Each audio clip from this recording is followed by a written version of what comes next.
Me da muchísimo gusto compartir esta clase grabada para todas y todos ustedes en el marco del programa de liderazgo transformacional para una nueva forma de hacer política, invitada por mi queridísima Facultad Latinoamericana de Ciencias Sociales, en sede en Argentina, en colaboración con ONU Mujeres, el programa de Atenea, PNUD, de IDEA Internacional. El día de hoy tengo ganas de compartir con ustedes las reflexiones de algunas investigaciones que estoy desarrollando sobre, que tienen que ver con, en el marco de esta discusión global, que como todas y todas saben, es tan importante pensar la construcción democrática y de los esfuerzos que se han realizado en los últimos años para pasar de sociedades que excluían sistemáticamente a las mujeres cuando querían hacer política, a las mujeres cuando querían participar en los partidos políticos, a las mujeres cuando querían hacer oír su voz, en ese marco, y que ha sido tan exitoso en los últimos años en América Latina, porque ha conseguido incrementar el número de mujeres en cargos de representación popular, a nivel legislativo nacional, a nivel incluso de muchísimas alcaldías, intendencias, presidencias municipales. En ese marco, la gran pregunta es, ¿cómo se lidera? ¿Existe un liderazgo femenino? ¿Existe una única manera de hacer política? ¿Existe una única manera, solo por ser mujeres, de relacionarnos con nuestros vecinos y nuestras vecinas? ¿Cómo construimos comunidad? Me parece una pregunta sumamente interesante. No tengo todas las respuestas, estoy trabajando en ellas, pero tengo las preguntas y hay veces es mejor tener unas muy buenas preguntas porque entonces tu investigación está más guiada, ¿no? Obsesiónate por tener buenas preguntas. Las respuestas van a ir llegando conforme vas a ir aprendiendo, conversando, dialogando, entrevistando, leyendo a otras colegas. Entonces, en la clase de hoy, yo a partir de la frase, ¿no?, tan hermosa que nos regaló Florentina Gómez Miranda, una mujer admirable argentina, que sería interesante que cada una de nosotras revisara, discutiera, confrontara, y en el caso de que les impactara tanto como me impacta a mí, honren su memoria y honren sus palabras. ¿Qué significa esto de que cuando muchas mujeres entran a la política, cambia la política? ¿En qué sentido cambia la política? ¿En qué sentido cambian las mujeres? ¿En qué sentido esto transforma la manera de relacionarnos y construir comunidad?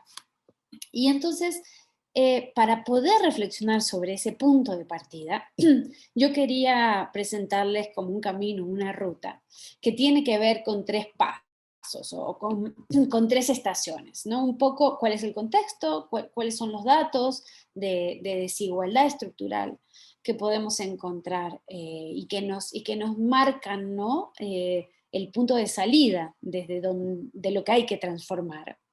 Luego reflexionar con ustedes de en qué medida hay un liderazgo transformacional, y en qué medida podemos identificar una serie de atributos, ¿no?, en relación a ello. Y finalmente algunas reflexiones sobre una discusión que yo creo que cada vez más tenemos que hacer y en la que invito, ¿no?, a las agencias de la cooperación, a ONU Mujeres, a PNUD, y a los propios programas formativos como el de Flaxo, ¿no?, a repensar las acciones para pasar de la política de la presencia, que es tan importante, a la política de la agenda. Y sobre esto quisiera profundizar. Miren, las mujeres no hacen política en igualdad de condiciones que los hombres, hemos tenido un montón de investigaciones sobre esto. Yo le llamo a ese camino que tienen las mujeres como un camino de espinas. Lo que encuentras es un montón de obstáculos y luego vamos a profundizar sobre ellos, pero partimos de la idea de que las mujeres, por ser mujeres, no compiten en igualdad de condiciones, ni tampoco se enfrentan a los mismos desafíos. Y esto a mí me parece también muy importante señalar, porque normalmente nos centramos en los obstáculos, pero no nos planteamos en los retos, en los desafíos que enfrentan ellas una vez que están haciendo o están ejerciendo política. Por tanto, nuestra primera idea, nuestro primer tuit de la mañana, de la tarde, cuando veas esto, es ¿qué onda con la manera en que hacen política las mujeres? Evidentemente hay un montón de obstáculos que hacen que esa política sea distinta y que muchas veces dificulta, es decir, el hecho de que ellos no se enfrenten con los mismos obstáculos, su percepción de la realidad. ¿Mm? Que ellos no sean capaces de ser empáticos y de entender que ellos no están haciendo política de la misma manera que lo hacen ellas. En las revisiones, en las discusiones e incluso en los trabajos de los constitucionalistas y las constitucionalistas, o desde la ciencia política, incluso desde la comunicación política están surgiendo muchas investigaciones muy interesantes, lo que nosotros encontramos es desigualdad estructural.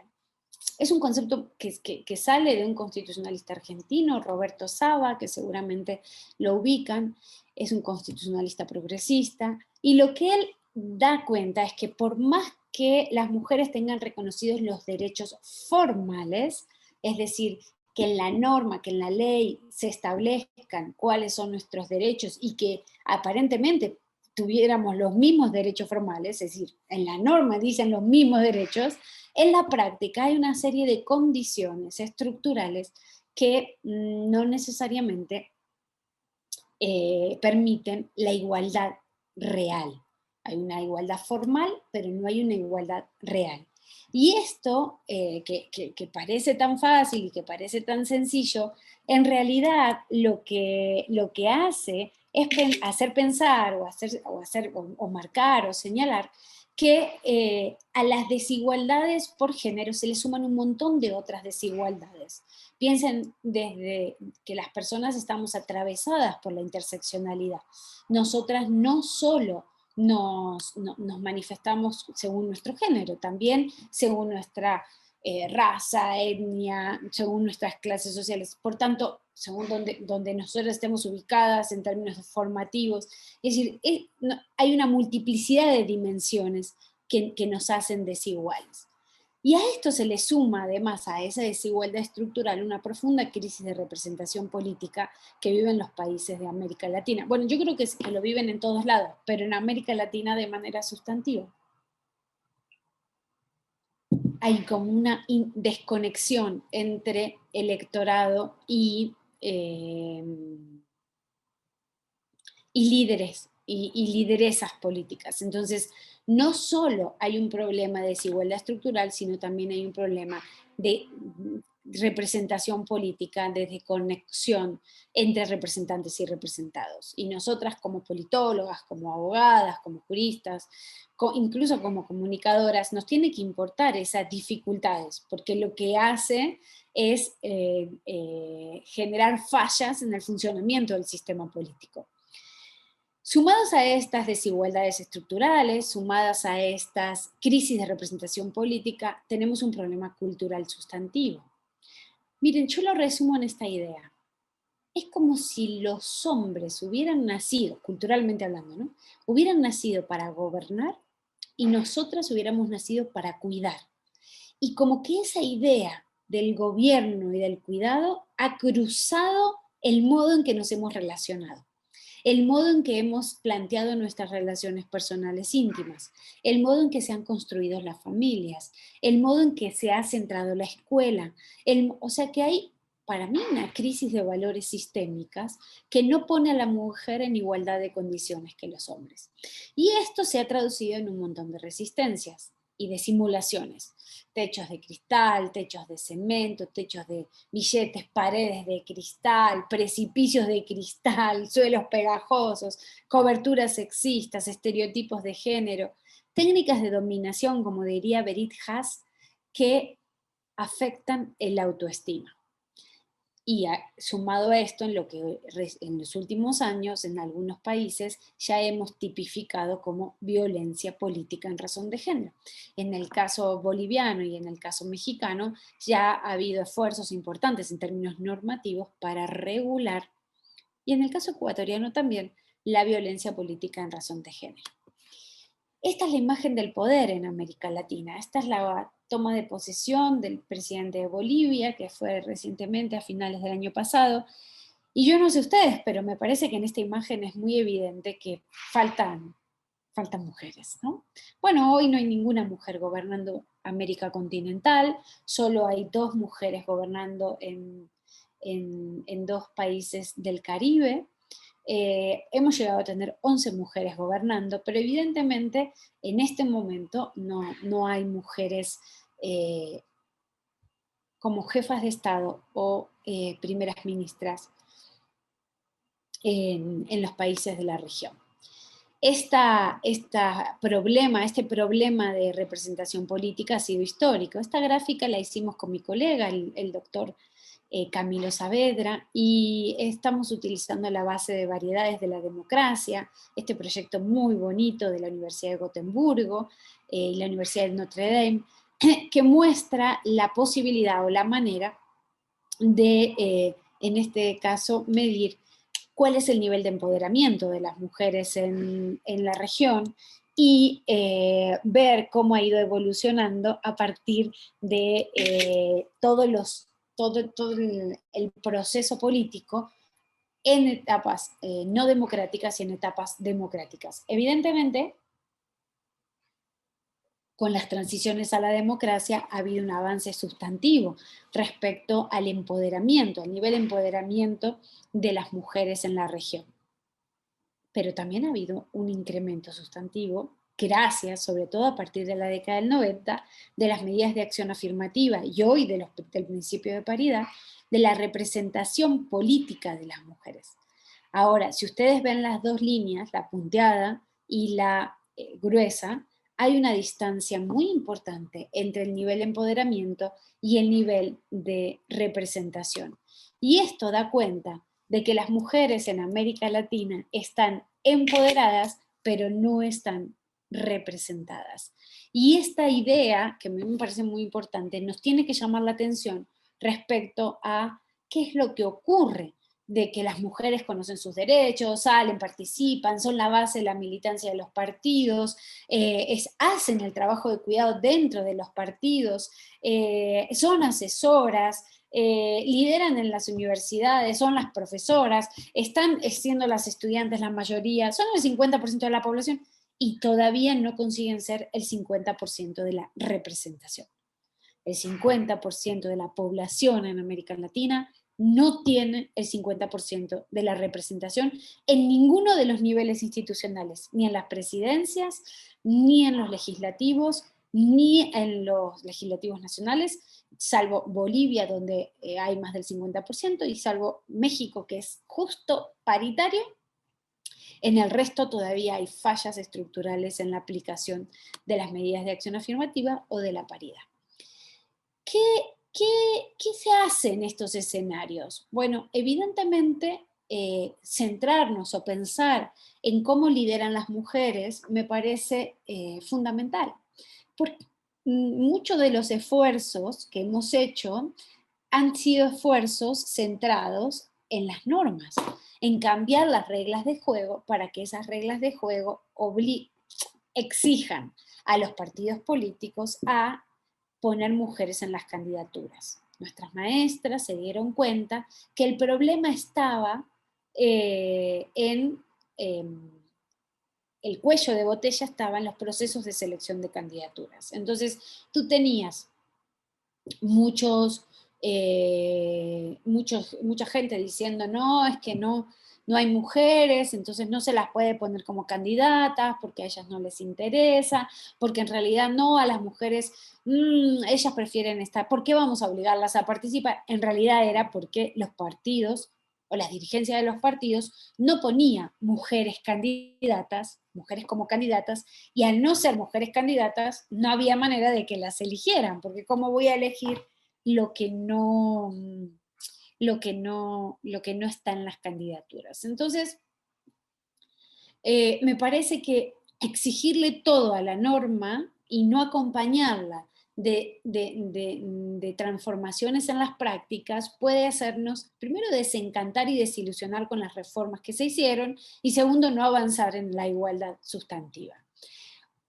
También es necesario recordar que no todas las mujeres están comprometidas con una causa feminista y tampoco tienen por qué hacerlo. Esto es una ideología, una manera de ver las cosas. Entonces, no es cierto que las mujeres, por ser mujeres, todas tengan conciencia de género, y no es cierto que todas tengan que ser progresistas, ni ser de izquierdas, ni ser feministas. Yo llamaría la atención, a mí me gustaría pensar que las mujeres entienden que ha habido una lucha y que entonces, aunque sean conservadoras, entienden que la apertura de las instituciones, que la ruptura de los techos ha venido del movimiento feminista y también del movimiento amplio de mujeres. Pero no puedo exigirles a las mujeres que sean feministas, porque eso es un proceso individual de empoderamiento y de reconocimiento de derechos. Es verdad que muchas entran a la política como mujeres y se convierten en feministas, o aprenden esas causas o aprenden esas ideas, y bienvenidas sean. Pero nosotras en nuestro análisis tenemos que ser conscientes que no necesariamente siempre va a ser así.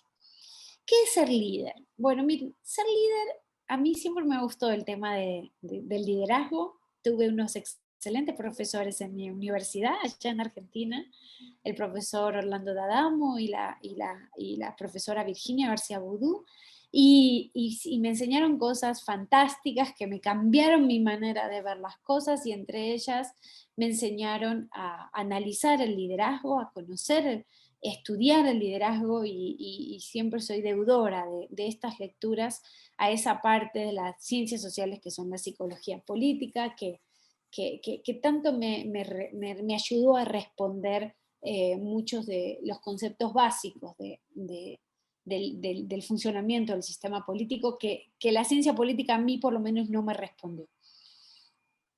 Cuando uno estudia liderazgo debe irse a esas lecturas, que son quienes más han trabajado sobre el tema de cómo es un liderazgo, qué es un liderazgo, cuáles son las habilidades. Y una de las cosas que yo aprendí es que ser líder supone una serie de habilidades, una serie de capacidades que permiten a un individuo, a una persona, influir sobre las decisiones de los demás, hacer que los demás hagan lo que uno espera que hagan, ¿no?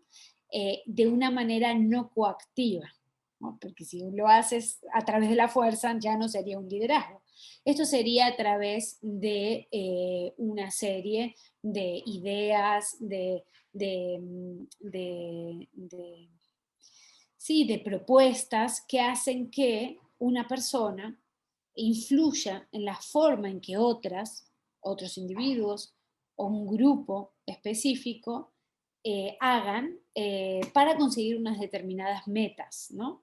Entonces el conjunto de habilidades de dirección o gerenciales, de armado de grupo, de cohesión de grupo, de motivación, que hace que un grupo o individuos, conjunto de individuos, hagan lo que ese liderazgo está esperando o está queriendo que se haga para conseguir una meta. Todo liderazgo supone una serie de atributos, ¿no? Capacidad de identificar, promover, construir una causa, una idea, una grieta, que en Argentina esa palabra se usa mucho, de delimitar cuál es el campo de acción discursivo y de movilización dentro de esa grieta, establecer un objetivo, la capacidad de delegar, la capacidad de tomar la iniciativa, la capacidad de gestionar, la capacidad de convocar, movilizar e inspirar, de promover, incentivar, motivar y conectar, la capacidad de evaluar un proyecto de forma eficaz y eficiente. Todo estilo de liderazgo es relacional, es decir, para ser un líder necesitas tener seguidores, es imposible ser líder sin seguidores. Por tanto, a mí me llama mucho la atención, ¿no? Cuando Cuando, por ejemplo, se habla de determinados estilos de liderazgo, como el estilo de liderazgo racional burocrático, en términos weberianos, o el caudillista, ¿no? O el populista, y entonces siempre se centran en el líder y no miran, no ven la base, el conjunto de personas que se sienten conectados con ese liderazgo. Por tanto, para tener líder, si tú quieres ser lideresa, tienes que sí o sí tener seguidores. Si no, nunca vas a ser lideresa. Y eso me parece que es muy importante para muchas personas que pretenden presentarse como jefes y jefas, pero no son líderes. ¿Existe un liderazgo distinto de la persona hombre, de la persona mujer, solo por su género? ¿Cuáles son esas características? ¿Por ser mujer vamos a liderar de una manera distinta? ¿Vamos a tomar decisiones de manera... solo por ser mujer? Esta me parece una pregunta fantástica. Se la he hecho a muchísimos, pero muchísimas de mis maestras.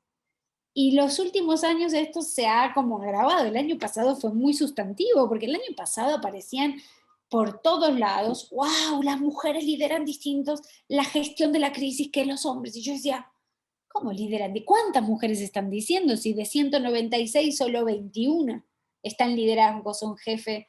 ¿Cómo hacen esa comparación de 21 contra el resto? O sea, estadísticamente eso no me sale. ¿Cuáles son los atributos exclusivamente femeninos? O sea, ¿en verdad nosotras nacemos para ser líderes de una manera distinta que los hombres? Pues no hay un único estilo de liderazgo femenino. He consultado, he preguntado, he estudiado, he investigado, he mirado un montón de mujeres legisladoras, alcaldesas, asesoras presidenciales. No hay un único estilo de liderazgo femenino, porque no hay un solo modo de ser mujer. Ni pensar que la diversidad de mujeres es infinita. Hay cada estilo de liderazgo por cada mujer que hay. No es lo mismo Jacinta Arden, que tuvo un liderazgo exitoso de la gestión de la crisis del COVID, del liderazgo de Angela Merkel, que también ha tenido una gestión exitosa, no solo de todo su gobierno, sino además de la crisis del COVID. Y no es lo mismo el liderazgo de Cristina Fernández de Kirchner del liderazgo de Michelle Bachelet, aunque hayan sido presidentas de Argentina y de Chile y que se hayan caracterizado por llevar a las mujeres al poder. Hay formas distintas de ejercer la política y por ser mujeres, primero, podemos ejercer la política de maneras muy distintas, incluso de maneras masculinizadas, incluso meternos por unos laberintos enormes, como dice mi maestra Virginia García Boudou, y enfrentarnos a desafíos que los hombres no se enfrentan, como por ejemplo esto de los precipicios de cristal. Esta idea de que cada vez que hay una gran crisis, un gran problema, un gran desafío, llaman a las mujeres, ¿no? Mandan a las mujeres a los distritos donde los partidos siempre pierden.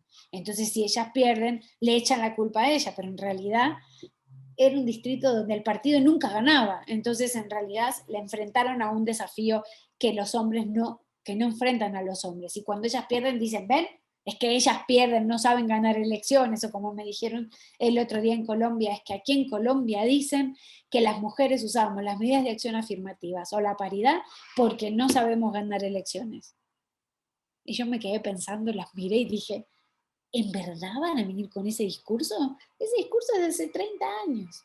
Por tanto, no hay una única manera de ejercer el liderazgo, no hay una única manera de ser mujer, como no hay una sola manera de ser hombre, ni una sola manera de hacer el liderazgo siendo hombre. O sea, el liderazgo de Obama no es el liderazgo de Trump.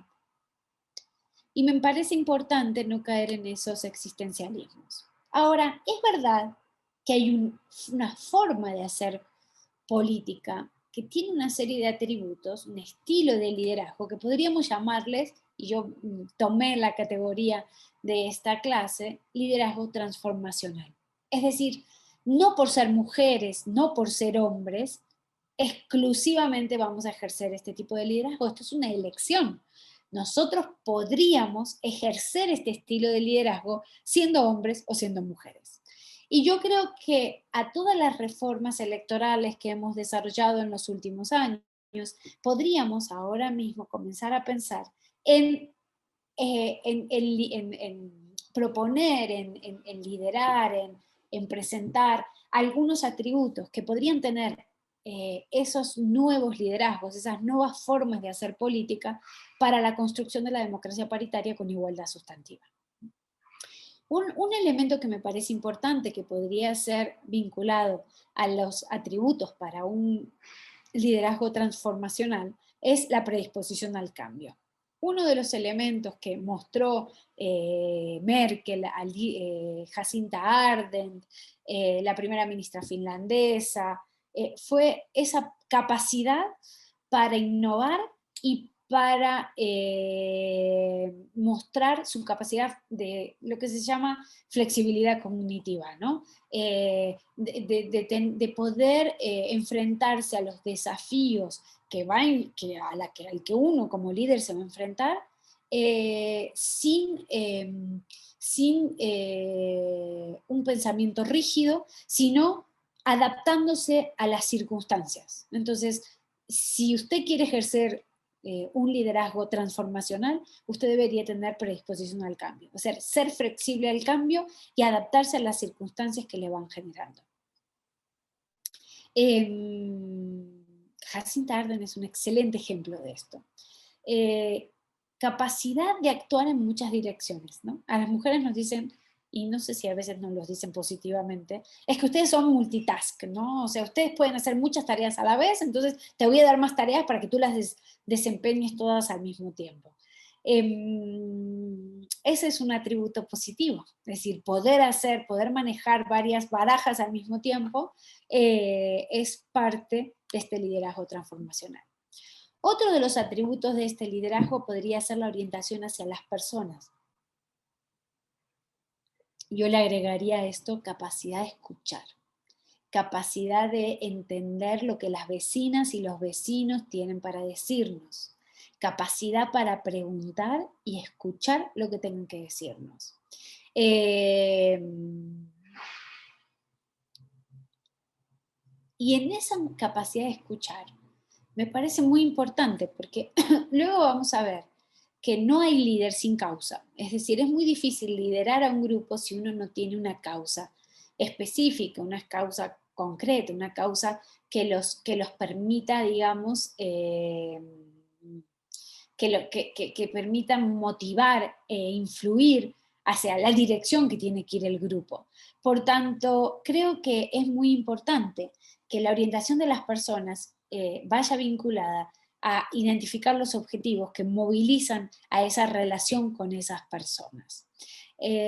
Otro atributo tiene que ver con la tendencia a la cooperación, ¿sí? Al trabajo colaborativo, a trabajar en equipo, a un trabajo horizontal, a aprender a desarrollar habilidades de vinculación con los otros, desde la empatía y desde, no la jerarquía, sino desde, como decía, desde la cooperación. Ahí la conducción debería ser más horizontal, debería ser un liderazgo inclusivo, colaborativo y circular. Y como dice mi tocaya, la maestra Flavia Tello, hay que, en ese liderazgo transformacional, incluir habilidades para construir redes y alianzas, además de capacidad para añadir valor a otras mujeres. Y la capacidad de añadir valor a otras mujeres me parece fundamental. ¿Qué significa esto? Esto significa reconocer a las otras, poner luz en las otras, porque, como dice mi colega y amiga, la doctora Julieta Suárez Cao, en un mundo donde nos enseñaron a competir, la sororidad es una decisión política. Por tanto, un liderazgo transformacional debería poner luz en las otras colegas, porque cuando uno pone la luz en las demás, la luz vuelve también hacia uno, o sea que no tiene que ser pensado como algo, como una pérdida de tiempo, como algo que se hace de manera interesada, tiene que ser lo más desinteresado posible. Por tanto, este liderazgo transformacional para una nueva forma de hacer política debe tener un propósito, tener una causa, debe ser un liderazgo autónomo, transformador y emancipador, es decir, que tenga claro qué vas a hacer para conseguir esa causa, que inspire, que sea innovador, que esté pensando en cómo mejorar, en cómo construir constantemente, debe ser horizontal, colaborativo, debe ser empático, debería ser un liderazgo que tenga capacidad pedagógica, ¿no? De saber explicar a los demás cuáles son los beneficios de estar en esta causa, pero también cuáles van a ser los problemas, adelantarnos a los problemas para poder ir trabajándolos colectivamente. Debe estar enmarcado necesariamente en dar el paso a eliminar las desigualdades estructurales que viven nuestras sociedades, debe estar centrado en la capacidad de conectar, de preguntar, escuchar, rendir cuentas, y debe ser explícito sobre las ambiciones que uno tiene. No hay nada peor para mí en el hecho de que los líderes crean que tienen que mentir sobre sus ambiciones para poder conseguir sus metas. Yo creo todo lo contrario, o sea, yo creo que la verdad, aunque duela, es mucho mejor y construye confianza. Y ahí hay un tema que hay que trabajar mucho, ¿no? Porque hay como una asociación entre la idea de ser mentiroso y vas a ser político, mientes como los políticos. Tenemos que mejorar la reputación y la manera de ejercer el liderazgo y qué es lo que les exigimos a los y las líderes, nosotros como ciudadanos y como ciudadanas, ¿no? Un elemento que para mí es importantísimo tiene que ver con dos inter. Yo creo que nos hemos centrado, y muy bien, a trabajar en la perspectiva de género, pero creo que debemos hacer una lucha por la interseccionalidad. O sea, urge hacer pedagogía de lo que significa la interseccionalidad. Creo que ese liderazgo transformacional, además, debe conectar a las maestras, a las que han luchado toda su vida por eliminar la desigualdad estructural, por construir sociedades más justas, con las jóvenes. Tenemos que generar puentes intergeneracionales. Creo que un liderazgo transformacional debe ser autónomo, y eso supone muchas veces trabajar mucho en una inteligencia emocional que te permita tener las habilidades interiores completas como para poder identificar o tener una idea más clara de cómo hacer las cosas. Creo que ese liderazgo transformacional debe además plantearse desde la autonomía y del autocuidado. Yo siempre me pregunto, ¿quién cuida a las cuidadoras, ¿no? ¿Quién cuida a las líderes? ¿Quién está pendiente de cómo hacerle más fácil la chamba, el trabajo a esas líderes, ¿no? Debe hacerse, como decíamos, desde la empatía, desde la conexión, desde la tolerancia, desde la convivencia, y debe ser haciendo algo que las democracias latinoamericanas aún le deben a la comunidad, construyendo comunidades del respeto mutuo. Y gobernando no solo para quienes te eligieron, sino para todas, para todos y para todes. Creo que ese liderazgo transformacional debe centrarse y debe liderarse y debe exigirse como parte del derecho a la voz pública, un derecho en el que llevamos desde Penélope discutiendo nuestro derecho a hablar y a derecho a participar y derecho a tener voz en la comunidad. Ahora, ¿cómo se construye una voz pública inteligente, sensible, transformadora, ambiciosa, sin perder el tono genuino y sin dejar de ser humilde? Y ahí me parece importante puntualizar algunas estrategias, ¿no? Es muy importante representar un valor, algo que te diferencie del otro, una causa, un porqué, ¿para qué estoy haciendo esto? Es muy difícil, es imposible liderar lo que no se entiende. Es muy difícil, se nota cuando uno no cree en algo que quiere liderar. En estos momentos hay una elección presidencial en el Ecuador y el líder de la derecha de pronto cambió de consultor político que le hace la campaña y se transformó el líder de derecha en un líder feminista, ¿en verdad? O sea, eso es hacerle el ridículo. O sea, ¿qué onda? ¿Cómo vienes ahora a hablarme de igualdad, sororidad, igualdad de salario? Para conectar con un tiempo, para conectar con un momento, con una moda, con una causa que no es tu causa. Y eso se nota. Entonces, hay que representar un valor, ser genuino con la representación de ese valor y que ese valor sea el que nos diferencie. Hay que impulsar normativamente prácticas, leyes, impulsar cambios que reduzcan la distancia de la desigualdad de género. Hay que promover bancadas. ¿Qué quiere decir esto? Que dentro de las instituciones tenemos que trabajar de manera sorora con otras mujeres, incluso con aquellas que no comparto ideológicamente las causas, pero sí comparto una causa, que es la de la igualdad.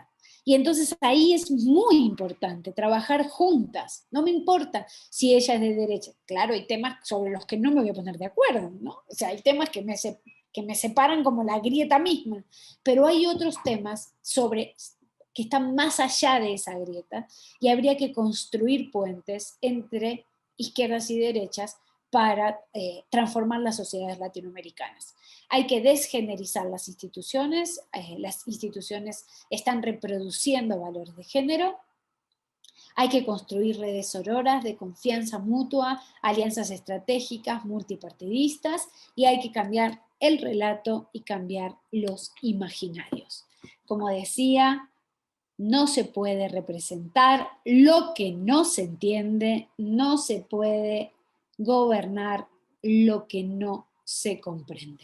Y esta es una idea de mi queridísimo amigo y gurú de la comunicación, el profesor Antonio Gutiérrez Rubí, que me parece sumamente relevante, sumamente importante pensar en cómo entender aquello que quiero representar, cómo tener muy claro aquello que quiero ser y cómo acompañar las transformaciones normativas que estamos aprobando en los países de la región, de manera tal que con mi liderazgo transformacional pueda reducir esas brechas de género. 3 ingredientes entonces que funcionan para un buen liderazgo: tener una causa, conocer esa causa, estar convencidos de que es esa causa y también apasionarse con esa causa, porque eso se nota, es algo que fluye y que consigue motivar mucho más para esos liderazgos transformacionales. Esto no se hace solas, esto se hace con nuestras hermanas. Y cuanto antes identifiques tus hermanas, te prometo que tu vida será muy diferente en el ámbito que tú te muevas, en la academia, en la sociedad civil, en los partidos, en las organizaciones de la cooperación internacional, en el ámbito de las relaciones internacionales. Busca a tus hermanas, construye vínculos sanos, no tóxicos, con otras mujeres que comparten tu causa, que comparten tu lucha, porque esto ha sido punta de lanza en las transformaciones que se han hecho en nuestra región, en América Latina, en términos de igualdad de género. Y aprovecho para un punto más, ¿no? Hay que aprender a comunicar. Es decir, tengo una causa, estoy convencida, tengo la convicción, tengo la pasión, pero ¿cómo cuento eso que es tan importante para mí? ¿Cómo le doy sustento a ese liderazgo transformacional? Y yo creo que las políticas y los políticos, pero también muchas mujeres como yo, no nos enseñaron en la escuela a comunicar. Bueno, yo soy periodista, pero no se crean tampoco que me enseñaron habilidades para hablar ante una cámara para poder liderar a un grupo. Eso uno lo va aprendiendo, ¿no? Como dice mi papá, usted quiere aprender a filmar, filme. Bueno, usted quiere aprender a liderar, lidere. Pero bueno, hay algunas claves, ¿no? El saber escuchar. En un mundo donde nadie escucha, es una decisión política también.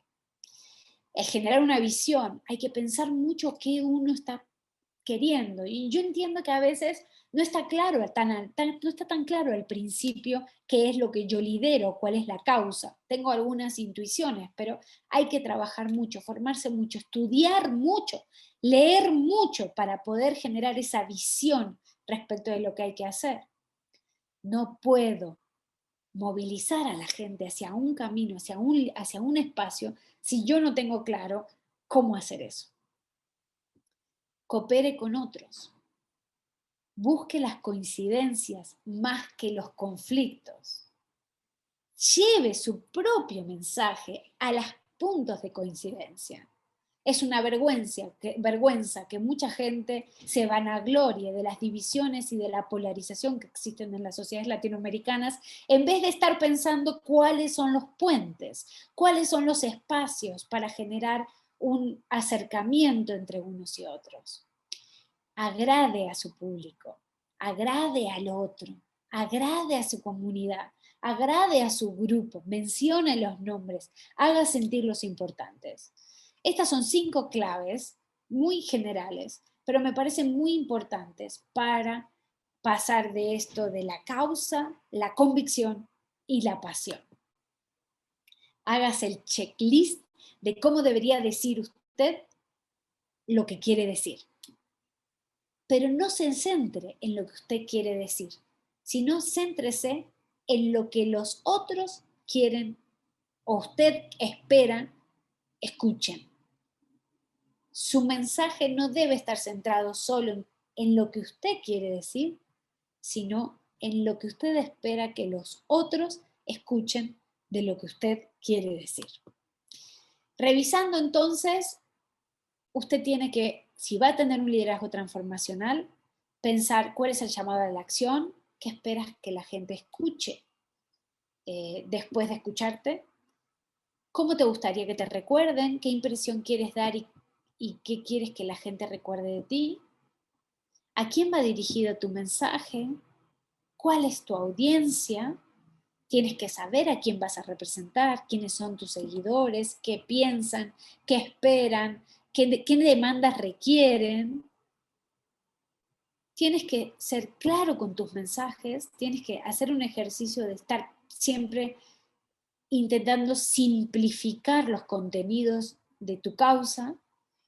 Tienes que pensar cuál es la mejor manera de decir eso que quieres decir y tienes que pensar cómo generas identificación, es decir, evitar los no.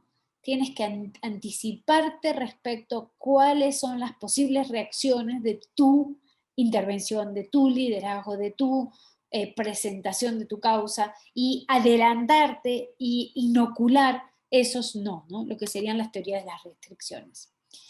Como sabes, el hecho de que más mujeres hayan entrado a la política ha supuesto un cambio que se plantea, si quieres, sobre la idea de que las mujeres líderes desafían el orden divino. Entonces, las mujeres líderes con liderazgos transformacionales desafían mucho más. Por tanto, tienes que estar preparada que va a haber muchas más resistencias y simulaciones a esos liderazgos, y eso es lo que ha generado violencia política en razón de género, ¿no? Las reacciones a las mujeres líderes, y cuanto más autónomas, cuanto más claro tenga la causa de esa lideresa transformacional, cuanto más conecte con el electorado, cuanto más escucha a su electorado, cuanto más los motive, cuanto más los impulse, mayores van a ser las resistencias. Entonces, bueno, esto es algo que va a venir así, es bueno saberlo.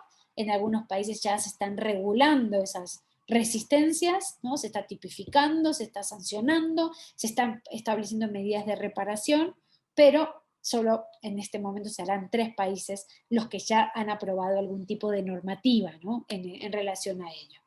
En ese sentido, paso a mi última parte, no los quiero abrumar ni aburrir con tanta información, pero sí me gustaría llamar la atención sobre esta idea de la presencia a la agenda. Me parece sumamente importante seguir trabajando en términos de presencia, en términos de representación política multidimensional, en términos de hacer avanzar en la representación descriptiva, como diría Hannah Pitkin, que tiene que ver con la representación hacia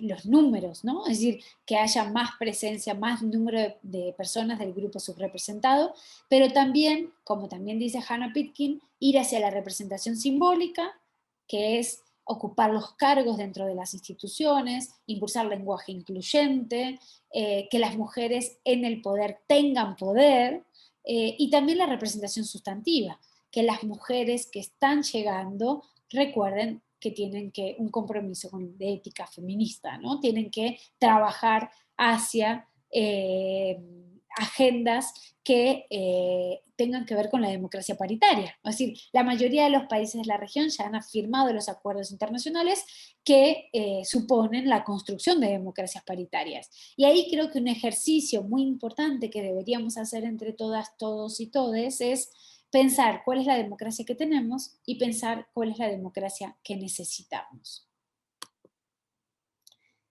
Y la que tenemos es una democracia basada en la cultura de los privilegios. Y la que tenemos es una democracia basada en la masculinidad como código cultural de conducta, que hace pensar, como decía Joy Lewandowski, en que hay como una expertise, una experiencia masculina que nosotras venimos a desafiar.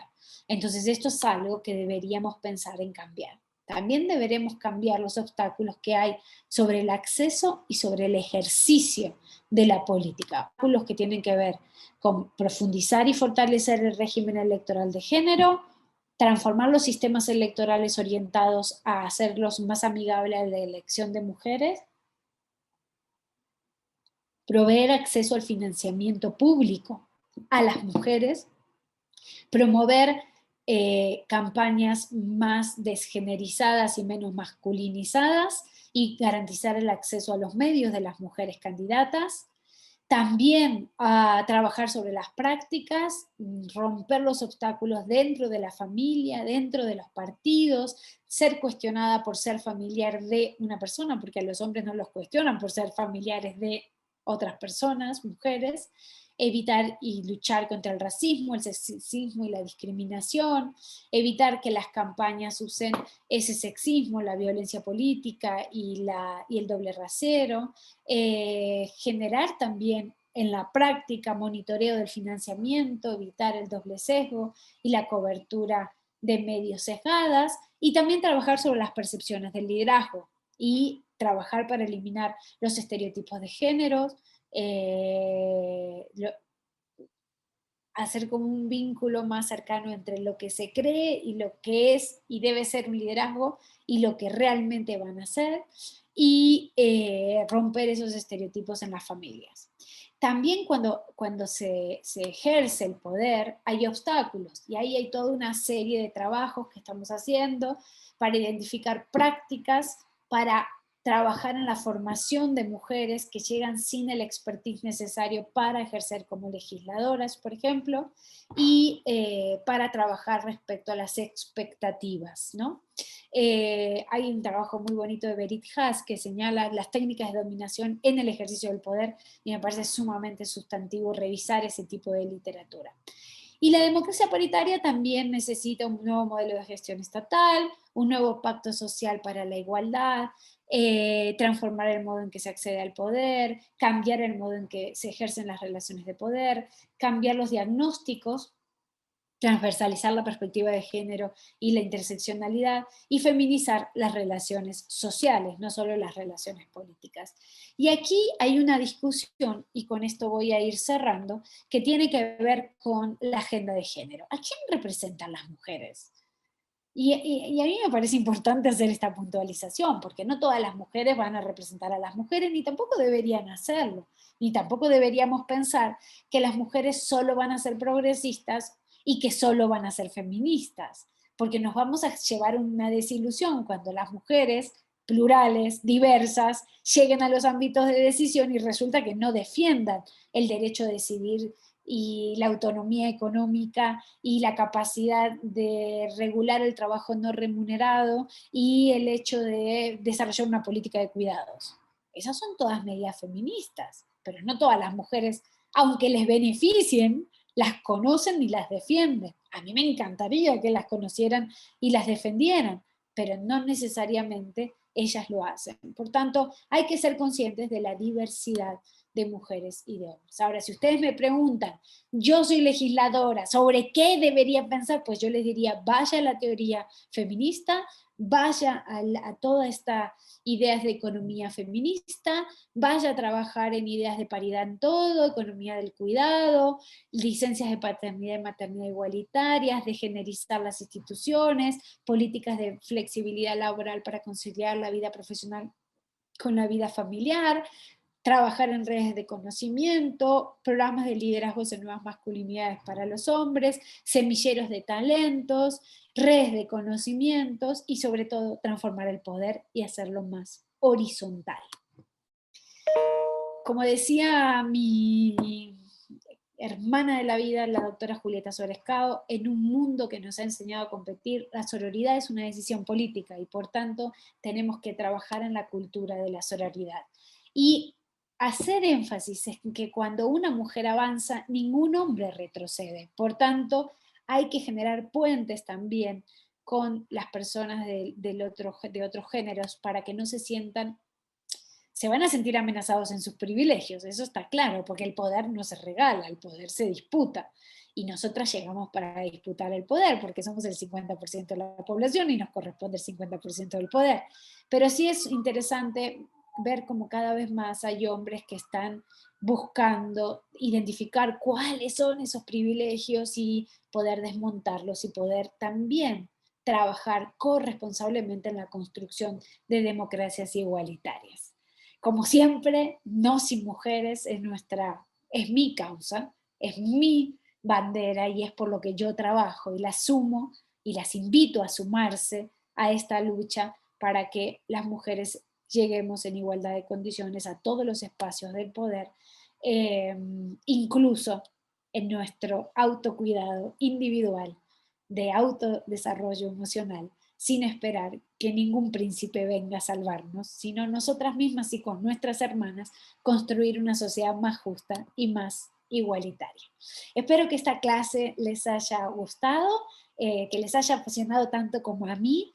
Les invito a seguirme en las redes sociales, @Flavia Frey en mi Twitter, y a entablar un diálogo y a conversar, y si tienen comentarios sobre cómo mejorarlas o ideas para discutirlas, esto se construye entre todas y yo feliz de recibir sus comentarios en Twitter o por email a flavia@unam.mx. Siempre feliz de acompañar este programa tan importante, este programa formativo tan importante que hace Flaxo Argentina. Muchísimas gracias.